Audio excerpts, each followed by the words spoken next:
Because the goal in business is never to enroll all of the clients, like as many clients you possibly can do. The goal in business is actually to build a profitable, sustainable business. So if you're getting too many yeses, it means you kind of have an oversupply, which generally decreases your value. It means you can't charge as much. So you found the Live Local Marketing Podcast, where business owners share their knowledge about what's working in the market today. Today we're with Robin. Sir, how are we feeling today? Incredible. Really excited about our conversation. Awesome. All right, so we'll do a little bit of blurb about you, and then we'll get right into the question. So Robin's the founder of Fearless Business. He's a regular speaker at various business events and best-selling author of several books, including Online Business Startup, Marketing Machine, and the recent popular release, Take Your Shot. I love the short intros. Those are my favorite because we get right to it and get right to the questions. All right, sir, are you ready for the questions? Yes, let's do it. Cool. Talk to us about a time where you had a loss, but then it turned out to be a win. Yeah, well, I was very fortunate that I sold my agency, but it started out as a loss because I'd spent 12 years building up this marketing agency doing sort of web design, branding and things like that. And then what ultimately happens is when you're a small business owner, you get lulled into kind of pulling all-nighters and getting projects over the line on a Friday, which inevitably go wrong and then require you to have to go into work over the weekend and things like that. So after 12 years of doing this, I was out on a bike ride with some buddies of mine in the Cotswold countryside that I was describing to you earlier on. And I went down this hill at 52.5 miles an hour. And then I just broke down an emotional mental breakdown as I was going down this hill and realized, my buddies were concerned for me. So I just said, oh, don't worry, go and line up the coffee and cake. I'll meet you at the cafe. And I just went somewhere quiet for a bit to contemplate what was going on. And all it was I was in one of those turning points with my life of, between daughters. My second daughter was about to arrive. I was exhausted through running this agency, 150 clients, which might as well have been 150 bosses. For a team of 4 people who were a bit dysfunctional, probably because they were managed by me, I don't know. And in the moment, I was like, I've got to do something about this. And in my head, the easiest thing was just to close it down. So went home to Mrs. Waite, who at this point is eight months pregnant with my second daughter, Sophie.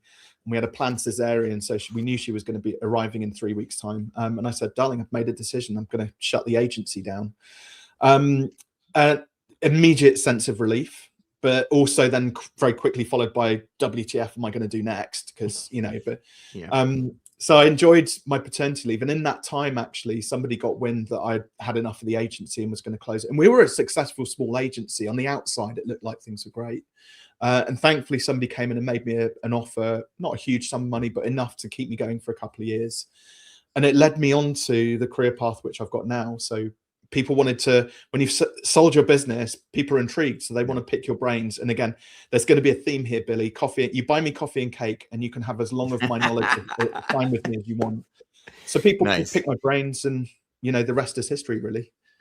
Does it matter what kind of cake? That's the big question because it's a variety. Carrot cake, ideally, with some nice carrot cake. Yeah, butter icing on top. Yeah. Nice. All right, we can do that. No problem. All right, we're gonna shift gears a little bit and talk to us about one of your favorite marketing strategies that you're using right now. Yeah, I mean, so my favorite one, I essentially in 2022, 23. I mean, bearing in mind, I've been around like marketing for the best part of 2 decades. So I've been through, Google SEO back in the day and building websites and the rapid growth of the online world with social media and things like that. And then obviously fast internet meant more videos came out. So I've been through all of that era. And again, 2022, I just got to a point where for me, just with where I was at with my coaching practice, it was just getting too hectic. And so I essentially became antisocial. We were just like, I'm done with social media. It's like, because for me, it felt like a ton of input and just this small output that we were getting. So there were some results, but then I was like, what do you do? What next? Like what we need to do some marketing. Obviously it's inevitable with the business. You've got to spread the word. So I came up with this concept around partnerships. So rather than me trying to grow my audiences, which felt like Noah's Ark, one by one, put a post out, get some followers and engagement.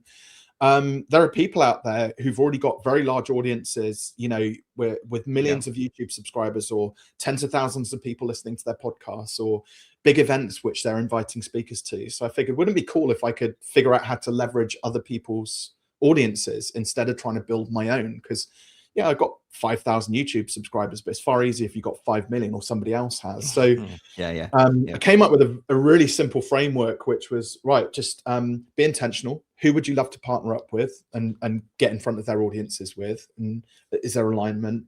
The second step was then, make sure you just lead with value. Like put yourself in the same room, meet these people so you can look them in the eye, tell them what a great job they're doing, but mostly add value to their lives. Like all of us have genius that we can take to the party. And then, just gradually grow and build that relationship to a point where they say, what can I do for you? Let me think about this. Maybe you could have me on your podcast.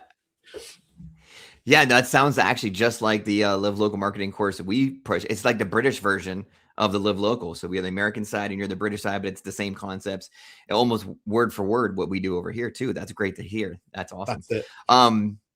What things, because you said at one point you had a team before and you're running around doing all the things. What stuff do you still handle? What things do you pass off to a team? How does that look for you right now? How do we a quick break before we get to that next answer? Because I know that answer is going to be brilliant, which is why I chose this moment to interrupt.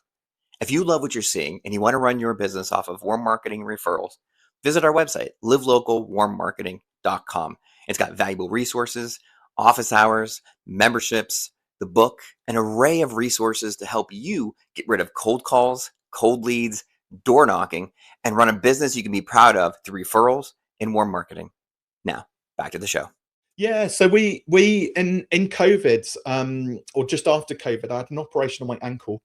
And so I'm laid up for 3 weeks thinking, like, what am I going to do with it? There's only so much like Netflix and Amazon Prime you can watch, right? And I'm like 2 or 3 days into this 3-week period. And I don't know why, I just opened up my laptop and I started doing some SEO work on my personal brand website. So robinwaite.com. And the goal was originally just to kind of go in and fix a load of errors because I hadn't paid it any attention for a long period of time. So during my agency days, we used to do a lot of web design, SEO work and things like that. So it was very natural to me to just look at the technical side of my brand. And about 3 months after that, my domain authority just went through the roof. So all of those changes and updates which I'd made started to really improve my rankings on the site. And for a couple of years, actually, I ended up being in the UK for Google UK. I was the #1 business coach when you searched for it in the UK. And so we still do that now. And what's ultimately happened is we've optimized the site for our services that we offer. So I have a page of content for each service. We've then got a very extensive blog. We've got over 5,000 articles in there. But what we do is we heavily curate all that content. And we've had other businesses now who said, oh, we love that listicle you did, or we love that piece that you did about operations. Could you mention our business in there and we'll pay you for it? So actually now, not only do I get business from my website, we actually monetized it to the tune of, we do about £100,000 a year now just on those sponsorships in that blog. And I have 1.5 people, Tate and Luke, who work on that blog just on its own, plus a couple of other projects. But it's very much like SEO. We've obviously over the last year or so transitioned heavily into AI SEO as well, so that we can get the brand and website found in Perplexity, Google AI mode, Claude, and the various different AI tools. So yeah, still doing a lot of SEO, but obviously it's shifting a lot. Got it. That makes sense.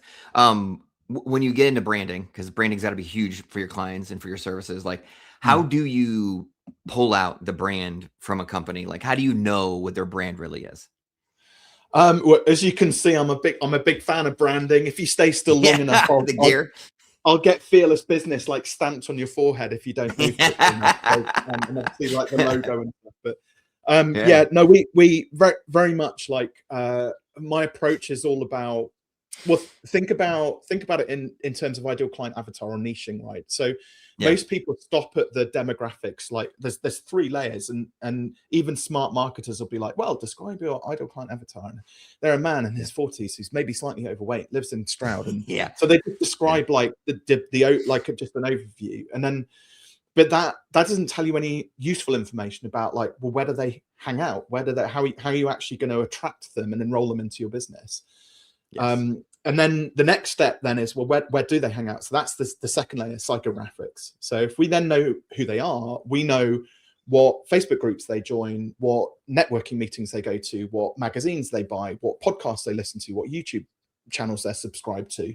So we can start to figure out how we can show up in their world now that we've understood the psychographics. But the branding piece for me, or the link to branding here, is the third layer, which is identity. Like, who are you? Okay.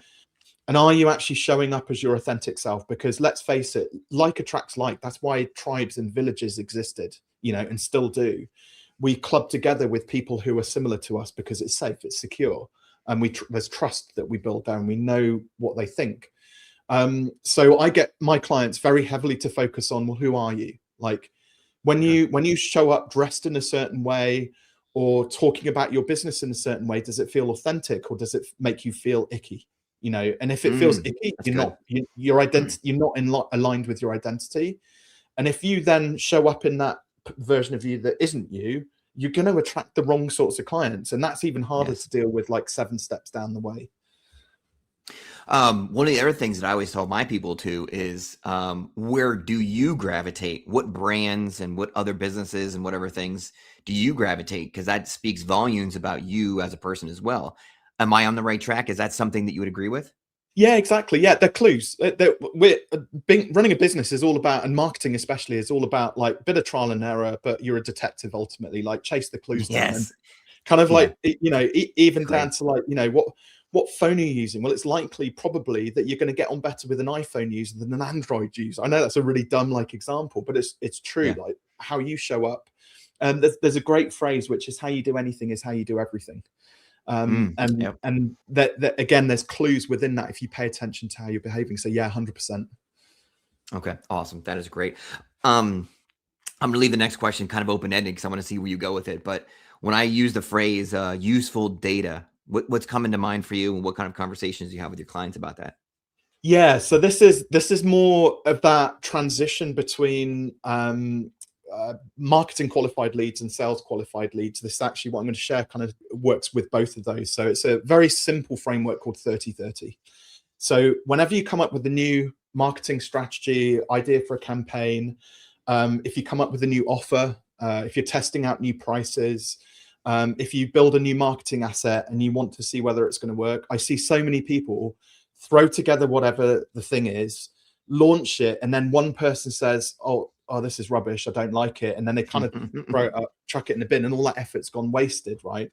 But imagine if, L'Oreal, if you were the hair care brand, right? If you watch one of their TV adverts and the fine print says, we polled one woman and she loved our shampoo, you'd be like, what? Like that's not statistically significant, right? Yeah. So the concept behind 30-30 is that what we're looking at is we're gonna in fact, it could be even 30-30-30. So we're going to give at least 30 days to this new project. We're going to get it in front of a statistically significant number of people, so at least 30 people. And what we're looking for, and this is where it sounds a bit counterintuitive, but we're only looking for 30% of those people to say yes, right? So we still want the vast number of people going the other way, or it potentially being a no, because the goal in business is never to enroll all of the clients, like as many clients you possibly can do. The goal in business is actually to build a profitable, sustainable business. So if you're getting too many yeses, it means you kind of have an oversupply, which generally decreases your value. It means you can't charge as much. So what we want is some friction. We want some people saying no, so that when those people do say yes, 1, they're more committed, 2, they'll probably spend more money with you, and 3, that there's a good product market fit. 30-30-30. All right, that's good. I'm gonna start using that. That's excellent. In the beginning, you talked a little bit about you used back in the day, there'd be online stuff and you post videos and post social media. That's back in the day when you get like 100 likes right away and things actually like happened. That's not really the case anymore. So talk to us about some of the strategies maybe you don't do anymore. The ROI is not there. You've kind of just let that by the wayside. Yeah. So this is for me personally, and I'm not suggesting, this isn't advice. This is just stuff that is probably no longer working for me. So like I said, if you measure the inputs against the outputs, for me, things like social media, short and long form video, and just doing all of that stuff, it was just massive amount of effort and potentially cost that just didn't really produce the volume of leads that made it work for my business. The other thing as well is I ran a podcast for a good period of time. And again, I'm here as a guest, but for me, when I was running my own podcast, both doing guest interviews and my monologues, that we did about 60 or 70 interviews at the start of it. And this is kind of pre-COVID, through COVID. And we probably put the equivalent of maybe $700 or $800 worth of production value behind each episode. So we went overboard with, the editing on it and how much we marketed it and all the extra resources and stuff like that. It is surprising, possibly unsurprising to some people, how few of those guests actually even bother to use any of those resources or even reshare that content. And I just found it so demoralizing. I don't mind admitting it. So we, in the end, kind of the podcast just drifted, and I may well pick it up or reignite it in a different format. I've got an idea this year for a new format for it. But it just made sense. It became this huge effort, but not many outputs. But what it has done actually is it's changed my approach to guesting. So because I was like, am I one of those guests as well? So now when I guest on a podcast, I will make sure that we have at least a page on our website dedicated to that podcast, promoting that. That's cool. You as a host. I make sure to remind you, tag me in anything which you share, because I will always repost it, always reshare it. I may not be able to, create an organic post on its own right, but I'll make sure I'm there resharing it and promoting it, commenting on it and things like that. I'll always leave a review for my hosts as well. So there's these certain things which I'm like, the very least, if I do that, I'm probably doing more than 99% of guests. So the podcast probably gone by the wayside, and networking, in-person networking. Again, I run an international business now and clients in 30 countries. I don't need to go to local networking. I occasionally do just because it's fun. Gotcha. No, all that makes sense. I've always said that entrepreneurship's a team sport. So when you talk about the idea of sharing the content and we're all in this together. Like, it's hard enough running a business, let alone doing it all by yourself. Like, these kinds of conversations just help one another, and we just are all out here supporting one another. And I love that attitude. That's amazing. 100%. You've been through it. You've done all the things. You've had the breakdowns. You've had the restarts. You've had all the different things. Talk to some of the entrepreneurs that are listening to this that may not have the confidence to, step out on their own, or they think their business isn't doing that great, or they don't really have a great idea. What would you talk to them about in regards to confidence? Yeah, for me, it's always been about, I'm one of those personality types that I have to know the outcome. Now, I know not everybody is built like me. So for me, I would rather know whether something is, if I come up with an idea or have an assumption about something, I'd rather just give it a shot and know whether it's going to work or not. I have to know the outcome. But I do see a lot of people who are very much stuck in kind of that procrastination mode, that they never failure to launch, essentially. And I've been really fascinated by this, especially over the last sort of few months, because I've seen a lot more of it, bizarrely, more recently. And what I've come to realize is that I don't know if you remember what toys you used to play with when you were a kid. For me, it was like Lego. I don't know what you used to play with, right? So I would lose myself for hours with Lego. And my biggest disappointment was when I got called down for tea with my family, because it meant the journey was over. The creation was, the creative process was over, right? So I think with a lot of business owners, they love this creative designing, building kind of mode. Yeah. When they launch it, that's over, right? It's the end of their journey, their Lego project that they've been working on. And now it's out there, or maybe they're going to get called off to do something else. So I can see why it's so hard sometimes for people to even just get started. And I suppose the other thing as well is, one thing which holds a lot of business owners back is that some of their belief systems. So, and a common one is, I need investment to start this business. Yeah. Right. I know somebody who runs a Facebook group with 10,000 people in it who collect fruit stickers, stickers you collect, right?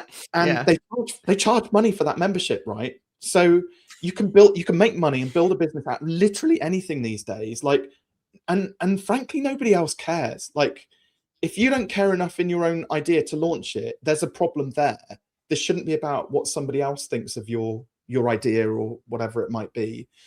And the money side of things is well, what if you don't get the financing? Do you believe in your idea enough to start? no matter what the holdups are, what the bottlenecks are. So yeah, that's my thoughts on it. That's good. That's amazing. So it's obvious you've been on a lot of podcasts and you've done this before, because your answers get right to the point. I appreciate how practical, how strategic these things are. So have us, you do the outro, you talk to us about your business and where people can get more information, or set up a time to sit down with you. Yeah, thank you, Billy. So, by the way, like, you set a timer on me, and I'm like, God, that's so. It's a joy for me, because sometimes I'm like, how long do I have to speak for? No, so for the last 10 years, I've been working with coaches, consultants, and freelancers, mostly on helping them to escape the time for money trap. So people who are charging by the hour, by the session, I help them to productize their offer. So package it up neatly based on outcomes, not what they do. And then from there, we then start to work on pricing, the money mindset, give them more confidence in charging more, articulating their value, getting more confident at sales and things like that. It kind of breaks my heart when I see a business owner who's not getting paid their worth. So I'm on a bit of a personal mission to basically just help people make more money. And for me, like, the dream business is one where you've got double the income, but half the clients, and you get a bit more time to spend with family and all that sort of stuff. So that's kind of what I help clients with now. I've got a gift actually for your listeners, Billy, a physical gift. That's awesome. So if you would like to know more about me, the process, this book, Take Your Shot, is a story about a golf pro. He was Russ, it's a true story. Russ was one of my first clients, and he meets a business coach, and then they turn his business around. But if you would like a copy of this, just go to fearless.biz/TYS for Take Your Shot, and I'll sign and post out a copy wherever you guys are in the world, and you can dig into it. And then more immediately, you can just connect with me on LinkedIn, or check out my YouTube channel, which I'm sure we'll share a link somewhere for those. That's awesome. Yeah. Oh, yeah, absolutely. All this stuff will be in the show notes. Absolutely, for sure. I've been on a mission this year to do book exchanges with a lot of my guests. So that will be definitely a book exchange. We can swap them out, because I have one too. Hopefully get a little feedback from you. So yeah, make sure you follow him on social media. These answers, this information is invaluable. We appreciate your time, your help, your knowledge today. And thank you for spending a little bit of time. My pleasure. Thank you. And if authentic, practical marketing resonates with you, be sure to visit livelocalwarmmarketing.com and learn to grow your business on warm marketing referrals.